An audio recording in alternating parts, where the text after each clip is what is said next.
the government release all prisoners, release the curfew. महंगाई के साथ हालात क्या हैं, संसद में कविताओं और शेरों में सुनाया जा रहा है। संसद के मानसून सत्र का 12वां दिन, बात दोनों सदनों की। राज्यसभा में ऐसा क्या हुआ कि वित्त मंत्री निर्मला सीतारमण नाराज हो गई? मनोज झा महंगाई पर बात कर रहे थे, इसी बीच उन्हें अचानक गुस्सा क्यों आया? मनोज झा के किस नैन सुख का जवाब सुधांशु त्रिवेदी ने दिया? आप सांसद संजय सिंह ने महंगाई पर सरकार से क्या सवाल पूछ लिया? लोकसभा में कौन सा बिल पेश किया गया?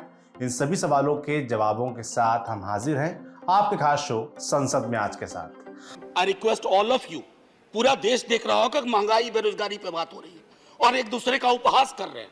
आप गरीब का उपहास कर रहे हैं, आप प्राइस किसी व्यक्ति का उपहास में आइए जी। हमारे मकान की मजबूती की बात कर रहे हैं तो जलजले पर भी नजर डालिए कि वो जिनके हाथ में हर वक्त छाले रहते हैं, वो जिनके हाथ में हर वक्त छाले रहते हैं, आबाद उन्हीं के दम पे महल वाले रहते हैं। सुनिए ना, जवाब तो सुनना चाहिए ना, प्लीज जवाब सुनिए। राज्यसभा की कार्यवाही सुबह 11 बजे शुरू हुई। सदन के पटल पर पेपर्स रखे गए। हालांकि कार्यवाही ज्यादा देर तक नहीं चल पाई। कुछ देर बाद हंगामा शुरू हुआ तो सदन की कार्यवाही को दोपहर 12 बजे तक के लिए स्थगित कर दिया गया। शुरुआत स्थगन से हुई। दोपहर 12 बजे राज्यसभा की कार्यवाही फिर शुरू हुई। सदन में डॉलर के मुकाबले कमजोर होते रुपए का मुद्दा उठाया गया। कांग्रेस सांसद विवेक तनखा ने इस मुद्दे को उठाया। इस पर वित्त मंत्री निर्मला सीतारमण ने जवाब दिया। इस दौरान कांग्रेस सांसद प्रमोद तिवारी ने भी डॉलर की तुलना में रुपए की घटती कीमत को लेकर सवाल किया। उन्होंने क्या पूछा, सुनिए। 2013 में हमारे एक सम्मानित मुख्यमंत्री जी ने कहा था कि जब डॉलर के मुकाबले रुपए की वैल्यू गिरती है तो देश का मान सम्मान गिरता है। तो मैं सिर्फ क्वेश्चन भी आ रहा सर, थोड़ा बनाना पड़ता है। तो सर मैं सिर्फ सीधा एक सवाल पूछा। अमृत महोत्सव में अमृत महोत्सव में क्या समाप्त होने के पहले डॉलर रुपए के मुकाबले उम्र से नीचे आ जाएगा या नहीं आ जाएगा, ये सीधा सवाल है। कांग्रेस सांसद प्रमोद तिवारी के इस कमेंट पर निर्मला सीतारमण ने जवाब दिया। इस बीच विपक्ष की ओर से शोर किया गया तो निर्मला सीतारमण ने क्या कहा वो भी सुन लीजिए। मैं उनको याद दिलाना चाहती हूँ कि जब माननीय मुख्यमंत्री गुजरात तब की इंडियन करेंसी के ऊपर उनके अपने बयान दिए, इसलिए दिए कि बाकी सभी पैरामीटर्स के ऊपर भी भारत देश का हालात बहुत गंभीर परिस्थिति में आ गए। फ्रजाइल 5 में ले आए, इकोनॉमी फ्रजाइल 5 में एक हो गया था। सुनिए ना, जवाब तो सुनना चाहिए ना, प्लीज जवाब सुनिए, क्योंकि मैं प्रश्नों को ध्यान से सुनती हूं और जवाब देने के लिए कष्ट करती हूं, कोशिश करती हूं, मेरी जिम्मेदारी मानती हूं। सो प्लीज मेहरबानी करके सुनिए।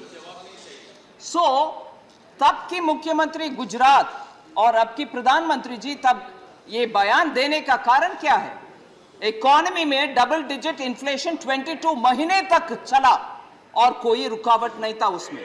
फ्रजाइल 5 इकोनॉमी हो गया था उस समय और भारत देश का इकोनॉमी सिर्फ वो टेपर ट्रांटम के वजह से इतना गंभीर हालत पहुंचे। आज देख लीजिए, पैंडेमिक है, पैंडेमिक से रिकवरी है, सेकेंड वेव है, ओमिक्रॉन है, यूक्रेन रशिया वॉर है, पूरे दुनिया के सप्लाई चेन टप पड़ा हुआ है। भारत देश का करेंसी अभी बरकरार और स्ट्रांग रह रही है, उसको ध्यान रखिए अमृतकाल में। वहीं राज्यसभा में आप सांसद संजय सिंह ने कहा कि जब कोल इंडिया में प्रोडक्शन बढ़ा है तो क्यों राज्य सरकारों को विदेशों से कोयला आयात किए जाने को लेकर बाध्य किया जा रहा है। आपने इसमें थर्मल पावर प्लांट्स के भी जिक्र किए हैं, लेकिन अभी पिछले दिनों एक आदेश जारी किया गया आपके मंत्रालय की तरफ से कि राज्य सरकारें यानी कि पंजाब सरकार में पिछली सरकारों ने खजाना खाली कर रखा है। 10% आपने आयात का नियम बाध्यकारी कर दिया और ये कह दिया कि अगर आप 10% कोयला आयात नहीं करते तो आपको कोयला, हिंदुस्तान का कोयला, कोल इंडिया का कोयला नहीं मिलेगा। मान्यवर, मैं आपके माध्यम से बड़ी विनम्रता पूर्वक मंत्री जी से जानना चाहता हूं कि जब कोल इंडिया ने साफ तौर पे कहा है कि 32% उसका उत्पादन बढ़ा है, यानी कि 32% प्रोडक्शन कोल इंडिया का बढ़ा है, फिर आप भारत का कोयला राज्य सरकारों को, पंजाब को, दूसरे राज्यों को क्यों नहीं दे रहे हैं? क्यों आप विदेशों से कोयला आयात करने के लिए राज्यों को बाध्य कर रहे हैं? इस पर विद्युत मंत्री राजकुमार सिंह ने जवाब दिया। अध्यक्ष महोदय,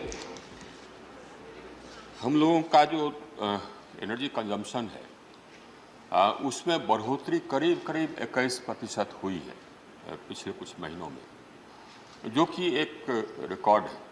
और ये जो बढ़ोतरी है, ये बढ़ोतरी शुरू से चली आ रही है। 13-14 में हम लोगों का कंजम्पशन होता था करीब 935 बिलियन यूनिट। आज वो बढ़ करके हो गया है 1400 या उससे ज़्यादा बिलियन यूनिट। करीब 45% बढ़ा है। 2013-14 में जो था उससे 45% इंक्रीज़ किया है। आज पिछले कुछ महीनों में काफ़ी इंक्रीज़ किया है। तो कोल प्रोडक्शन इंक्रीज़ किया है, लेकिन उतना नहीं इंक्रीज़ किया है कि हमारा जो इंक्रीज डिमांड है उसको पूरा मीट कर सके। अगर हम आज के दिन में हमारा जो स्टॉक है वो करीब 23 मिलियन टन है डोमेस्टिक कोल का। अगर हम इसको ब्लेंडिंग नहीं करते तो हमारा आज ये स्टॉक रहता 7.8 मिलियन टन, यानी कि जो मिनिमम है उसके आसपास हम रहते। जो स्थिति आ गई थी पिछले अक्टूबर महीने में, जो सबको याद है, जिस समय कि 8 मिलियन टन घट करके हो गया था, तो उतने तक आ जाता। अभी भी प्रतिदिन जो एवरेज हमारे पिछले 3 महीने का रहा है, ये पिछले महीने या जो जुलाई ख़त्म हुआ उसमें प्रतिदिन जो हमारा कोयले का कंजम्पशन है और डोमेस्टिक कोल का जो अराइवल है उसमें करीब 1,20,000 टन का शॉर्टफॉल है। तो अगर हम नहीं इंपोर्ट करते तो आज हमारे यहाँ ये व्यापक लोड शेडिंग हो रहा होता है, जैसे कि अगल बगल के कुछ देशों में हो रहा है, लेकिन ये हम लोगों ने कर्टेल कर लिया। वहीं स्वास्थ्य मंत्री मनसुख मंडाविया ने राज्यसभा में मंकी पॉक्स को लेकर सवाल के जवाब में कहा कि हमारे वैज्ञानिकों ने वायरस को आइसोलेट कर लिया है। इसके बाद मंकी पॉक्स वायरस पर रिसर्च कर वैक्सीन विकसित करने की कोशिश होगी। उन्होंने कहा कि 78 देशों में मंकी पॉक्स के करीब 18,000 मामले सामने आए हैं। इनमें से 5 लोगों की मौत हुई है। स्वास्थ्य मंत्री ने कहा कि हमने इसके लिए 2 इंस्टीट्यूट को आइडेंटिफाई कर लिया है। जरूरत पड़ी तो और भी इंस्टीट्यूट्स को चिन्हित किया जाएगा। प्रश्नकाल समाप्त हुआ और कार्यवाही को 2 बजे तक के लिए इसके साथ ही स्थगित कर दिया गया। सदन की कार्यवाही दोपहर 2 बजे फिर शुरू हुई। बात शुरू हुई दामों में बढ़ोतरी। प्रकाश जावड़ेकर ने दामों में बढ़ोतरी को लेकर अपना पक्ष रखा। राज्यसभा में महंगाई पर चर्चा के बीच आप सांसद संजय सिंह ने सरकार को जमकर घेरा। जिस महंगाई से पूरा देश कराह रहा है, मैं चंद लाइनों से अपनी बात शुरू करूंगा कि वो जिनके हाथ में हर वक्त छाले रहते हैं, वो जिनके हाथ में हर वक्त छाले रहते हैं, आबाद उन्हीं के दम पे महल वाले रहते हैं। ये देश जिनके हाथ में छाले हैं मान्यवर, उन्हीं के दम पर है, उन्हीं के दम पर है। लेकिन ये सरकार किसके लिए काम कर रही है? नौजवान कहता है नौकरी दे दो, सरकार कहती है पैसा नहीं है, अग्निवीर लेके 4 साल की नौकरी करो।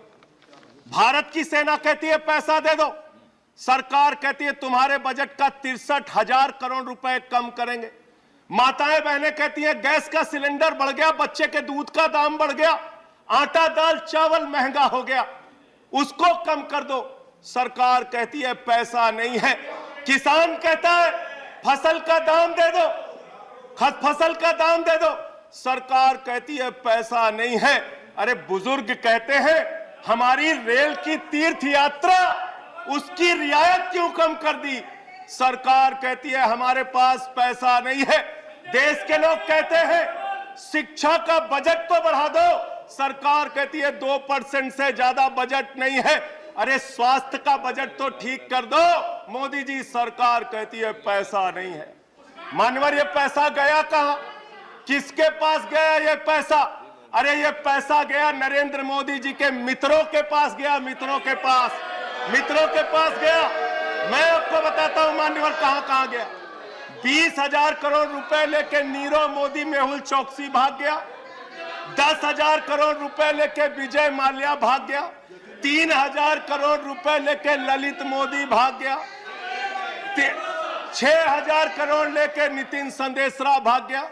और ये मेरी जानकारी नहीं है, ये मेरी जानकारी नहीं मान्यवर, इस सरकार ने बताया पूंजीपतियों का 11 लाख करोड़ रुपए माफ किया। 11 लाख करोड़ रुपए आप जीरो लगाते लगाते थक जाएंगे मान्यवर। बारी आई आरजेडी सांसद मनोज झा की। शुरुआत में ही मनोज झा से कह दिया गया कि हिंदी में बोलिए। मनोज झा ने जवाब में कहा कि हिंदी में ही बोलूंगा।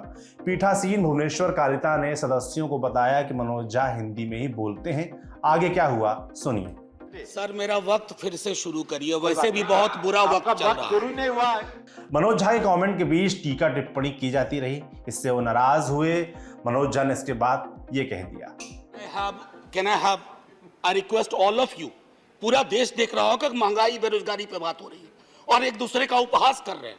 आप गरीब का उपहास कर रहे हैं, आप प्राइस किसी व्यक्ति का उपहास प्राइस राइट में आइए। जी मैं वो कह रहा था कि नयन सुखलाल अपनी पत्नी 2 बच्चों के साथ रहता है, सब सांसदों के घर की रखवाली करता है जैसे चौक पे होता है। 20,000 की तनख्वाह है, 10 से 12,000 पे वो साइन करता है, यानी मूल तनख्वाह 10 से 12,000 होती है। उसके 2 बच्चे हैं सर। अब सुन लीजिए, 4,000 रुपए घर का किराया दे रहा है सर, काटते जाइएगा 10 में 1,200 रुपए सिलेंडर का हर महीना, 1 महीना तो लगेगा ही। खाने पे 50 गुना 2 गुना 30, 3,000 रुपए। स्कूल की फीस, 2 बच्चे हैं, 2,000। आने जाने का खर्चा नहीं जोड़ रहा हूं, आकस्मिक बीमारी को भी नहीं जोड़ रहा हूं, डीजल और पेट्रोल भी नहीं जोड़ रहा हूं क्योंकि उसके पास सिर्फ साइकिल है। सर ये नयन सुख दिल्ली में भी है, ये कलकत्ता में भी है, बंबई में भी है, ये हमारे पटना में भी है। नयन सुख के नजरिए से महंगाई को देखिए और बेरोजगारी को देखिए, तब पता चलेगा कि हमारे सरोकार कितने संकीर्ण हैं। सर एक विशाल पार्टी, पूरे देश में सबसे विशाल पार्टी, एक विशाल राज्य में एक विशाल बहुमत के लिए चुनाव लड़ रही थी सर।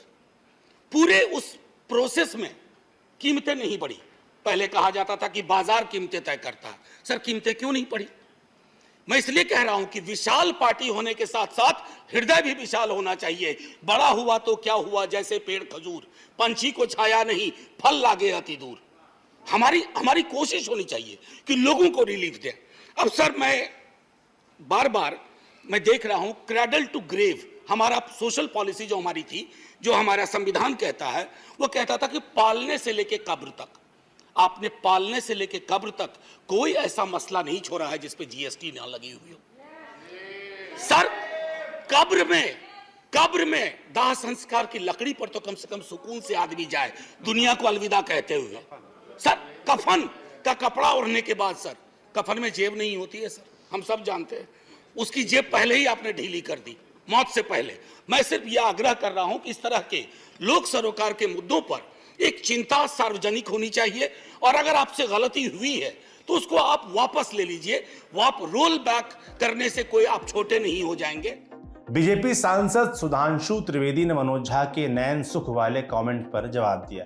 इसके साथ ही उन्होंने राहुल गांधी पर भी तंज किया। विगत कई दिनों के उग्र वाक युद्ध के बाद आज यह चर्चा हो रही है और चर्चा के दौरान भी हमने देखा कि विपक्ष के कई सदस्यों का बड़ा आक्रोश, आवेग और नयन सुख की कथा। अब ब्लूमबर्ग के अनुसार भारत की अर्थव्यवस्था को मंदी में जाने की संभावना है 0%। विषय पे आ रहा हूं, इसलिए मैं कहना चाह रहा हूं, मैं क्यों विषय बता रहा था। अरे हमारी हालत तो वो है कि समुद्र में सुनामी आई हुई है, अगल बगल के जहाज पलटे गिरे जा रहे हैं, हमारा कैप्टन कितनी सावधानी के साथ जहाज को लेकर आगे जा रहा है और ये कह रहे हैं कि अगल बगल के पलटते जहाजों को मत देखो, हमारे जहाज पे आते हुए हिचकोले को देखो। तो मैं कहना चाहूंगा कि हमारे प्रधानमंत्री मोदी जी तो इस प्रकार की परिस्थितियों के आदी रहे हैं। विपक्ष चाहे जितनी भी कांटे बिछाता रहे और कितनी विपरीत परिस्थितियां हो, मैं उनके लिए एक पंक्ति कहना चाहूंगा कि वह पथ क्या, पथिक कुशलता क्या, जो पथ में बिखरे शूल न हो, और नाविक की धैर्य परीक्षा क्या, जो धाराएं प्रतिकूल न हो। कि महंगाई की जब बात होती है सभापति महोदय, तो सिर्फ पिछली सरकार के जमाने की बातें नहीं बताई जाती। हम लोगों से कहा जाता है, आज तो यूट्यूब पे खूब अवेलेबल है लोगों के वीडियो, 50 साल की सबसे बड़ी महंगाई, 50 साल की सबसे बुरी अर्थव्यवस्था। मुझे याद आता है सभापति महोदय, हम 2022 में हैं, ठीक 50 साल पहले 1972 में। आज है रेट ऑफ ग्रोथ 8.5% और उस समय क्या थी, -0.55%। और इतना ही नहीं था, इतना ही नहीं था, याद करिए उस समय रेट ऑफ इन्फ्लेशन कितनी थी, 16%, 28% की रेट ऑफ इन्फ्लेशन। 91 में सोना गिरवी रखा गया, कहते हैं उससे बुरी स्थिति थी। इसलिए मेरा मानना है कि जो बातें कही जा रही हैं वो यथार्थ पे कहें। मैं समराइज करते हुए कहना चाहूंगा, महंगाई को लेकर कितनी शिद्दत है हमारे विरोधियों में, हमें ध्यान आता है। अभी कुछ दिन पहले कांग्रेस पार्टी की तरफ से एक प्रेस कॉन्फ्रेंस हुई जिसमें जिक्र किया गया कि 1 साल पहले जयपुर में एक रैली की थी महंगाई के लिए, मगर उस रैली में महत्वपूर्ण बात यह है कि कांग्रेस के चिर युवा नेता ने 10 मिनट हिंदू बनाम हिंदुत्व पर भाषण दिया था। यानी यह दर्शाता है कि दिल में क्या है और वास्तविकता में क्या है। परंतु इससे मुझे एक बात याद आई, मुझे लगा कि उनकी सोच बहुत सही थी, क्योंकि जिस जमाने में I have to call the other person. I'm sorry. Please. बस मैं समाप्त करता हूं, बस 2 लाइनें समाप्त कर रहा हूं। जिस जमाने में, याद करिए, जब उनकी सरकार थी तो रेट ऑफ ग्रोथ 2% थी, जिसको मजाक बनाया जाता था, हम लोगों का कहा जाता था ये 2% हिंदू ग्रोथ रेट है, और अब 8.5% है, ये हिंदुत्व की ग्रोथ रेट है। इसलिए ये अंतर है, जिनको नहीं समझ में आता था उनसे अब तक। और अंत में मैं सिर्फ ये कहना चाहूंगा कि तुलनात्मक दृष्टि से बहुत सारे आंकड़े थे, उसमें ना जाते हुए, हां, शक्ति सिंह जी ने कहा ईमानदारी से स्वीकार करिए कि महंगाई है। हम कहते हैं हां बिल्कुल है जनाब, मगर इस समय चमन में बाहर का नहीं खिजा का माहौल है। इसके बावजूद हमारे माली ने जिस ढंग से सींचने का प्रयास किया है, और आपने जो किया था, ये पंक्ति कहते हुए समाप्त करता हूं, महंगाई को लेकर जो थोड़ा कष्ट हो रहा है जनता का, उसके प्रति संवेदना व्यक्त करते हुए मैं कह रहा हूं, सुनिए, चमन को सींचने में पत्तियां कुछ गिर गई होंगी, यही इल्जाम हम पर लग रहा है बेवफाई का, मगर कलियों को जिसने रौंद डाला अपने हाथों से, वही दावा करे हैं अब चमन की रहनुमाई का। महंगाई का मुद्दा वाकई व्यापक है, खामियां गिनाई जा रही हैं, समाधान भी खोजा जा रहा है। राज्यसभा में किस्सों के साथ कुछ तंज भी उठे हैं, सब सुना और दिखाया जा रहा है। खैर, अब बात लोकसभा की। कार्यवाही सुबह 11 बजे शुरू हुई। प्रश्नकाल के दौरान सदस्यों के सवालों के संबंधित विभाग के मंत्रियों ने जवाब दिए। प्रश्नकाल समाप्त हुआ। इसके बाद लोकसभा अध्यक्ष ओम बिरला ने सदस्यों से कहा कि आप सभी एक दूसरे को संबोधित करते हुए बात ना करें, चेयर को संबोधित करते हुए बात की जाए। लोकसभा में पेपर्स को सभा के पटल पर रखा गया। संसद के मानसून सत्र के दौरान लोकसभा में प्रश्नकाल के बाद सार्वजनिक महत्व के अर्जेंट मामलों पर चर्चा हुई। इसी के साथ लोकसभा की कार्यवाही दोपहर 2 बजे तक के लिए स्थगित कर दिया गया। कार्यवाही जब फिर से शुरू हुई तो पर्यावरण और वन मंत्री भूपेंद्र यादव ने वन्य जीव संरक्षण संशोधन विधेयक पेश किया। सरकार की ओर से पेश किए गए विधेयक पर लोकसभा में चर्चा शुरू हुई। सदस्यों ने इस पर अपने अपने मत रखे। तो ये सब हुआ आज संसद में। आगे कार्रवाई कल क्या होता है वो भी हम लेकर फिर से हाजिर होंगे। आपके लिए ये लिखा है हमारे साथी हिमांशु ने। देखते रहिए दी लल्लन टॉप। शुक्रिया।